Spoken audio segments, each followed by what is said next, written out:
5 das maiores montadoras dos Estados Unidos estão recuando, esmagadas pelo peso das tarifas de 25% que deveriam protegê-las. O que foi prometido como um escudo para os trabalhadores se transformou em um martelo, despedaçando alicerces centenários, forçando a produção para o exterior e deixando Detroit mais fraca do que nunca. Os números mostram a escala do colapso. Os custos no setor explodiram em 41,7 bilhões de dólares, elevando o preço de um carro novo em 3 mil a 10 mil dólares. As vendas anuais, que já chegaram a 16 milhões, caíram para pouco mais de 14,5 milhões. E, globalmente, a participação dos Estados Unidos no mercado automotivo despencou de 18% para menos de 12% em apenas 2 anos. Essa não é uma desaceleração temporária. É a erosão da dominância, um sinal de que os concorrentes no exterior agora veem Detroit como vulnerável.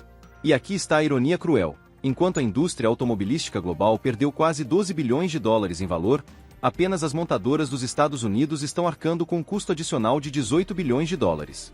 Então, o que significa uma política projetada para proteger os trabalhadores americanos acabar expulsando as mesmas empresas das quais eles dependem? Nenhum lugar é mais simbólico para essa reviravolta do que a Ford. A empresa que já personificou a ideia do sonho americano, o modelo T, a linha de montagem, a promessa de que cada família poderia ter um carro, agora se vê recuando pela fronteira apenas para sobreviver. Em vez de crescer sob a proteção das tarifas, a Ford está sangrando. As projeções mostram um prejuízo de 1,5 bilhão de dólares em 2025, agravado por um custo adicional de 2,5 bilhões de dólares diretamente ligado às tarifas de importação. Como uma política destinada a proteger os trabalhadores americanos acabou empurrando a montadora mais icônica dos Estados Unidos para os braços do Canadá. O impacto é físico, visível e profundamente humilhante. A lendária picape Super Duty, antes um símbolo orgulhoso da força de Michigan, agora está sendo montada em Oakville, Ontário. O Canadá agiu rapidamente para aproveitar a oportunidade, oferecendo um pacote de incentivos de 590 milhões de dólares para atrair não apenas a produção de veículos elétricos da Ford, mas também suas operações de caminhões para fora do solo dos Estados Unidos. Por trás dessa migração, há uma tempestade perfeita. As tarifas sobre aço e alumínio inflacionam cada parafuso e viga, enquanto a instabilidade trabalhista torna o planejamento de longo prazo nos Estados Unidos precário. Se a Ford, a mais icônica de todas, foi forçada ao exílio, que chance as outras realmente têm? Se a fuga da Ford para o Canadá parece uma traição, o desmoronamento da General Motors, GM, e da Chevrolet se assemelha a uma reação em cadeia, um colapso industrial que se espalha pelo coração dos Estados Unidos. Consideradas pilares da indústria manufatureira dos Estados Unidos, agora enfrentam a triste necessidade de fechar fábricas e realizar demissões em massa. Em Michigan, Texas e Missouri, a Chevrolet parou a produção, deixando dezenas de milhares de trabalhadores sem emprego. As mesmas fábricas que antes ecoavam com motores agora estão silenciosas, símbolos de uma estratégia que deu errado. O prejuízo financeiro é igualmente devastador. A GM relatou uma perda de 1,1 bilhão de dólares apenas no segundo trimestre, e as previsões alertam que as perdas anuais podem chegar a 5 bilhões de dólares. As tarifas transformaram cada veículo em um problema, com picapes como a Silverado e utilitários esportivos como o Blazer agora custando 3 mil dólares adicionais para serem produzidos. Diante dessa realidade, a GM transferiu a produção para o exterior, no México e na Coreia do Sul, abandonando o solo que prometeu defender. Quanto tempo Detroit ainda pode se chamar de lar dos carros americanos se seus modelos mais icônicos estão saindo de linhas de montagem estrangeiras? O custo humano é impressionante. Cerca de 50 mil empregos em toda a América do Norte correm risco, incluindo 1.200 na fábrica de Ingersoll, no Canadá.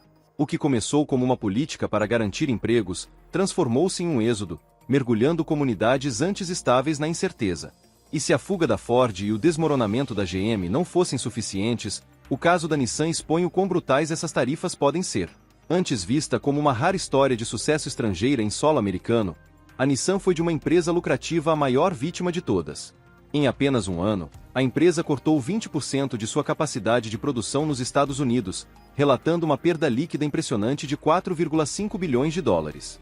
Os lucros trimestrais caíram 94%, deixando os executivos desesperados para explicar como uma marca que já prosperou no mercado dos Estados Unidos pôde cair tanto e tão rápido. O dano aos trabalhadores foi catastrófico. Mais de 25 mil empregos foram afetados, com 20 mil funcionários perdendo seus postos de forma definitiva. 7 fábricas dos Estados Unidos foram forçadas a fechar. E o utilitário esportivo Rogue, um dos modelos mais confiáveis da Nissan, viu a produção cair em 13 mil unidades em apenas 3 meses. Cada fechamento não é apenas uma estatística. É uma comunidade destruída, uma família sem renda, uma cidade sem seu pilar econômico. No coração da vulnerabilidade da Nissan está sua cadeia de suprimentos. Com apenas 40-50% de localização, quase metade de seus componentes ainda vem do Japão, Coreia do Sul e México. Sob o novo regime de tarifas, cada remessa transfronteiriça se tornou uma bomba fiscal prestes a explodir. O que antes era uma rede global eficiente agora se tornou um problema custoso, transformando a integração da Nissan em um peso. E o colapso não para nos gigantes. Até mesmo empresas fora das 3 grandes montadoras estão sendo arrastadas pela tempestade das tarifas. A Subaru, que antes era escolha das famílias de classe média, agora enfrenta perdas projetadas de 2,5 bilhões de dólares. Os preços em toda sua linha subiram, com o Forester custando 752 mil dólares a mais, prejudicando a imagem de acessibilidade da marca. A Stellantis, controladora da Chrysler, Dodge e Jeep, não se saiu melhor. O aumento dos custos a forçou a suspender as operações no México e no Canadá. Fraturas que imediatamente afetaram as cadeias de suprimentos nos Estados Unidos. Cerca de 900 trabalhadores americanos em Michigan e Indiana já perderam seus empregos. E em Windsor, a única fábrica de minivans do Canadá cortou outras 900 posições, transformando um símbolo de cooperação transfronteiriça em instabilidade. No fim, o peso não caiu sobre as corporações ou executivos. Caiu diretamente sobre os trabalhadores e consumidores americanos, as mesmas pessoas que essas tarifas deveriam defender. Carros importados agora têm uma média de 8.600 dólares em taxas extras, enquanto até mesmo veículos montados nos Estados Unidos custam cerca de 5 mil dólares a mais por causa dos preços inflacionados de aço, alumínio e componentes. O suposto escudo para o trabalho se transformou em um imposto carimbado em cada etiqueta de carro, tornando uma compra comum em um fardo financeiro. As consequências são imediatas. Utilitários esportivos para famílias e modelos antes acessíveis ficaram fora de alcance, enquanto linhas inteiras de veículos desaparecem do mercado. Os compradores ficam com menos opções e mais caras, e muitas famílias simplesmente adiam as compras. As concessionárias se enchem de carros não vendidos, e os revendedores se preparam para perdas. Abaixo dos balanços financeiros em colapso, há uma fratura ainda mais profunda: a própria cadeia de suprimentos. A arquitetura comercial da América do Norte, que já tornou os carros mais baratos, rápidos e competitivos, foi destruída, deixando toda a indústria desorientada. Com 40% das autopeças dos Estados Unidos vindas do exterior, cada veículo se tornou um refém das políticas de tarifas. O que antes era uma rede invisível de eficiência agora é uma corrente visível de custos, ligando cada fabricante à incerteza. A ironia é quase surreal. Uma única transmissão fabricada no Canadá pode cruzar a fronteira 7 vezes antes da montagem final. E a cada travessia, novas taxas sobre aço e alumínio se acumulam. Em vez de fluírem livremente, os componentes agora carregam uma cicatriz de tarifa em cada ponto de controle. Como Detroit pode competir globalmente se sua própria cadeia de suprimentos está sendo taxada até a ruína? O México, antes uma peça central das operações da GM, ilustra os danos de forma gritante.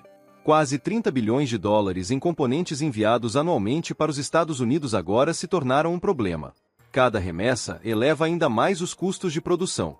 Fornecedores americanos menores, incapazes de absorver ou repassar essas despesas, estão fechando por completo à medida que os contratos desaparecem. E assim, a história volta à verdade mais perturbadora de todas. Se até mesmo Detroit, o berço da fabricação de carros americanos, pode desmoronar sob o peso do protecionismo, o que isso diz sobre a própria política? Especialistas não mediram palavras. Eles chamam isso de o exemplo mais claro de uma estratégia que deu errado. Uma política destinada a proteger os trabalhadores, mas que, em vez disso, desmantelou os alicerces de seu sustento. Em vez de fortalecer a indústria dos Estados Unidos, as tarifas aceleraram sua erosão, dando vantagem aos concorrentes no exterior.